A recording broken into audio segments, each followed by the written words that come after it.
नमस्कार दोस्तों।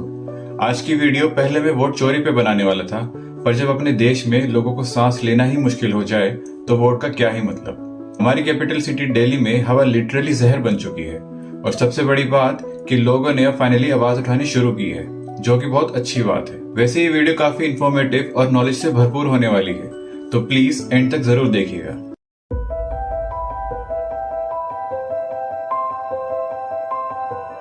दिल वालों की दिल्ली की बात करने से पहले चाइना के बीजिंग शहर की बात कर लेते हैं। कई साल पहले चाइना की कैपिटल बीजिंग एक ऐसा शहर था जिसको स्मोक कैपिटल कहा जाता था। वहां कार, कोल और डस्ट ने आसमान को धुंधला कर दिया था। लोग बिना मास्क लगाए बाहर नहीं निकलते थे और स्कूल्स बंद होने लगे थे। लेकिन आज यही टाइटल दिल्ली को मिल रहा है और ये कहना गलत नहीं होगा। बीजिंग की तरह दिल्ली भी हर साल एक गैस चैम्बर बन जाता है। AQI 400 से 900 तक पहुंच जाता है, मगर फर्क सिर्फ इतना है कि बीजिंग ने इसे अपनी प्रॉब्लम माना और हम इसे अपनी लाइफ का पार्ट माने बैठे हैं, जैसे कुछ हुआ ही नहीं। 2013 में बीजिंग का PM 2.5 लेवल 900 तक चला गया था, WHO की गाइडलाइन से लगभग 30 गुना ज्यादा। मगर आप में से अब काफी लोग सोचेंगे कि ये PM 2.5 और AQI होता क्या है, जिसे देखो इसकी बात कर रहा है। तो चलिए इस वीडियो में आपको बिल्कुल आसान भाषा में समझा देते हैं, ताकि इसके बाद आपको कभी कंफ्यूजन ना हो। AQI यानी एयर क्वालिटी इंडेक्स एक ऐसा नंबर है जो ये बताता है कि हमारे इलाके की हवा कितनी ज्यादा साफ या कितनी ज्यादा प्रदूषित है। जितना ज्यादा ये नंबर होता है उतनी ही हवा ज्यादा खराब मानी जाती है। AQI कई अलग अलग जहरीले तत्व यानी पार्टिकल्स को मापकर एक ही नंबर या रंग में जानकारी दिखाता है, जिससे हर कोई आसानी से समझ सके कि हवा उनके लिए कितनी ज्यादा सुरक्षित या कितनी ज्यादा खतरनाक है। इसमें खास तौर पर दो प्रकार के कण यानी पार्टिकुलेट मैटर यानी PM शामिल होते हैं, PM 2.5 और PM 10।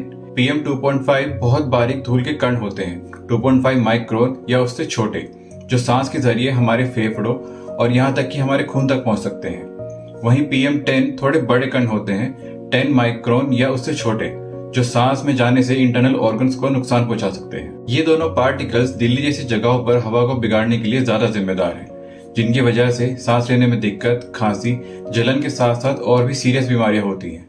अगर अभी भी नहीं समझे तो बस ये डायग्राम देख लीजिए। ये है आपके एक बाल का साइज, ये है PM 10 का साइज और ये रहा PM 2.5, जो सीधा आपके लंग्स में चला जाता है। आई होप अब आपको क्लियर हो गया होगा। तो चलिए अब वीडियो में आगे बढ़ते हैं। एक वक्त ऐसा था जब बीजिंग भी दिल्ली जैसा ही था। 2013 में बीजिंग का PM 2.5 लेवल था वर्ल्ड हेल्थ ऑर्गेनाइजेशन लिमिट से 10 गुना ज्यादा।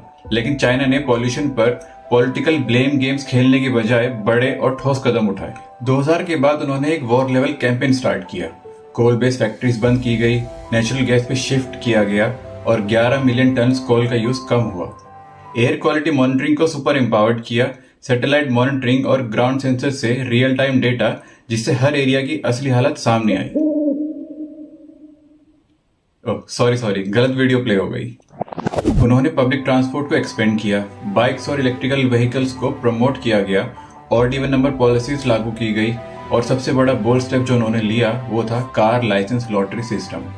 मतलब अगर आप बीजिंग में कार लेना चाहते हो तो सबसे पहले आपको लाइसेंस प्लेट लॉटरी सिस्टम से जीतनी पड़ेगी और ये सिस्टम आज भी चालू है। चाइना कितना सीरियस था ये उनके अफॉरेस्टेशन ड्राइव से पता चला।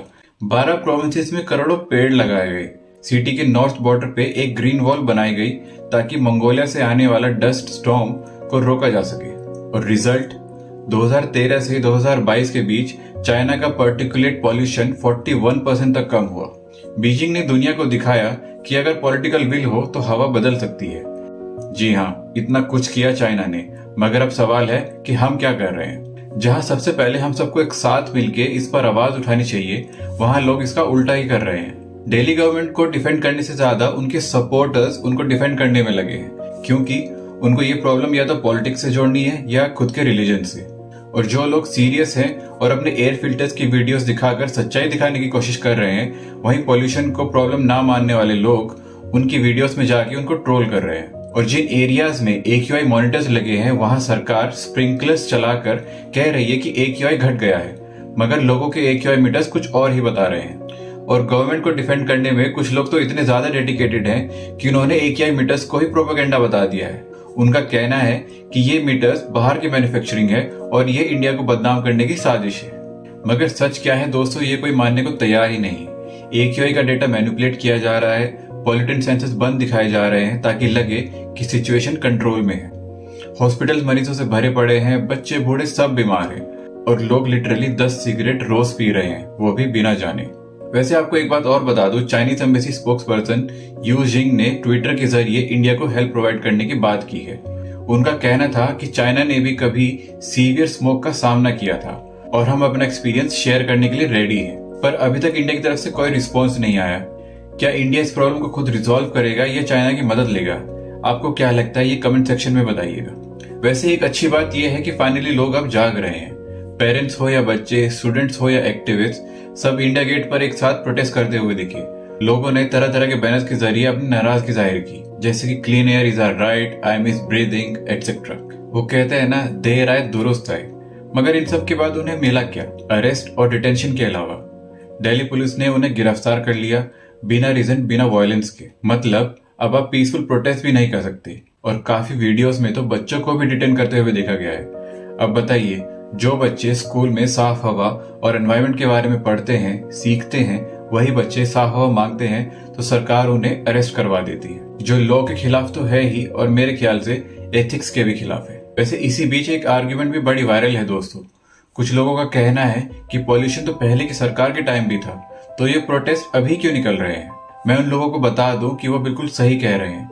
जी हाँ, पॉल्यूशन पहले भी था, लेकिन तब में और अब में फर्क ये है कि पिछली सरकारों ने प्रॉब्लम को एक्सेप्ट किया था और कंट्रोल करने के लिए काफी कदम भी उठाए। उन्होंने पॉल्यूशन को कम करने के लिए स्मोक गन्स लगाए और इवन स्कीम्स चलाई और स्टबल बढ़ने के लिए एक रियल सॉल्यूशन भी ढूंढा। मगर क्या उन्होंने सब कुछ सॉल्व किया? नहीं। लेकिन उन्होंने एक चीज जो नहीं की वो था डेटा मैनिपुलेट करना। उन्होंने नंबर्स के साथ छेड़छाड़ नहीं की। और हमारे आज के लीडर्स क्या कर रहे हैं? AQI मॉनिटर्स के आसपास एक ही सर्कल में स्प्रिंकलर्स चलाकर और सेंसर्स को बंद करके ये दिखाया जा रहा है कि AQI इम्प्रूव हो गया है। मगर फिर सवाल उठता है दोस्तों कि अगर पॉल्यूशन नहीं है तो यही नेता लोग टैक्स पेयर्स के पैसों से अपने घरों में और ऑफिसेज में एयर प्योरीफायर्स लगाकर मीटिंग क्यों कर रहे हैं, और वहीं दूसरी ओर आम जनता टॉक्सिक हवा में मर रही है। पर अभी भी एक बड़ा सवाल उठता है, अगर बीजिंग बदल सकता है तो दिल्ली क्यों नहीं बदल सकती? जिस तरह से हमारा सिस्टम काम कर रहा है, ये सिर्फ डबल स्टैंडर्ड नहीं, क्रिमिनल निग्लिजेंस भी है। मतलब कमाल है ना, टैक्स आप लोग देते हैं और फिल्टर्स उनके घर लगते हैं। वैसे दोस्तों, आज के टाइम पे AQI सिर्फ एक नंबर ही नहीं, ये जिंदगी और मौत का सवाल बन चुका है। डॉक्टर्स कह रहे हैं हर साल लाखों लोग मर रहे हैं एयर पॉल्यूशन की वजह से, और सबसे ज्यादा इफेक्टेड इसमें बच्चे, बूढ़े और वो लोग जिनको अस्थमा, लंग इन्फेक्शन और लो इम्यूनिटी की प्रॉब्लम्स है। वैसे मैं सल्यूट करता हूँ उन लोगों को जो अपने बच्चों के फ्यूचर के लिए दिल्ली के स्मोक में भी प्रोटेस्ट कर रहे हैं। उनके बैनर्स, उनके स्लोगन, ये सिर्फ वर्ड्स नहीं, ये क्राई फॉर सर्वाइवल है। क्योंकि अगर हम अभी नहीं बोले तो ये हवा अगले साल और जहर बन जाएगी। और मैं उन लोगों को भी एक मैसेज देना चाहूंगा जो पोल्यूशन को निग्लेक्ट कर रहे हैं कि एक बार अपने खुद के बच्चों और बूढ़ों बुजुर्गों के बारे में सोचो। वो लोग आपके जितने स्ट्रॉन्ग नहीं है, मगर आपकी निग्लिजेंस की वजह से उन्हें भी ये खतरनाक पोल्यूशन झेलना पड़ रहा है। खैर दोस्तों, अगर बीजिंग बदल सकता है तो दिल्ली भी बदल सकती है, क्योंकि इसमें विल चाहिए, पॉलिटिक्स नहीं। जैसे मैंने पहले भी बोला, मैं ये वीडियो वोट चोरी पे बनाना चाहता था, पर सोचा जब सांस लेना ही मुश्किल हो और वोट करने वाले ही नहीं रहेंगे तो वोटिंग का मतलब क्या।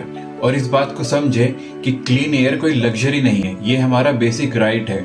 Article 21 right to life. दोस्तों, सरकार भी तभी सुनती है जब लोगों की आवाज उन तक एक साथ पहुंचती है। इस वीडियो को ज्यादा से ज्यादा लोगों के साथ शेयर कीजिए और पॉलिटिकल प्रोपेगेंडा से खुद को और अपने परिवार वालों को दूर रखिए, क्योंकि अवेयरनेस आप लोगों से ही स्टार्ट होती है। सिस्टम और एनवायरनमेंट में तभी सुधार होगा जब रिस्पॉन्सिबिलिटी आप लोग लेंगे, क्योंकि अगर आपको फर्क नहीं पड़ता तो इन नेताओं को भी फर्क नहीं पड़ता जो आपके ही पैसों से अपने घरों में और ऑफिसेज में एयर प्योरीफायर लगाकर आराम से बैठे हैं। अब बात सिर्फ AQI नंबर की नहीं है, ये बात है उन बच्चों की जो मास्क लगा के प्लेग्राउंड में खेल रहे हैं, और उन बेचारे बुजुर्गों की जो हर सुबह इनहेलर के सहारे सूरज को देखते हैं। दोस्तों, अगर आपको ये वीडियो जरा से भी इंफॉर्मेटिव लगी तो इसको लाइक कीजिए, चैनल को सब्सक्राइब कीजिए और अपने उन दोस्तों के साथ जरूर शेयर कीजिए जो इस पॉल्यूशन को प्रॉब्लम नहीं मानते। Thank you for watching this video. See you in the next. Bye bye and take care. अपने रिस्क पे आएं,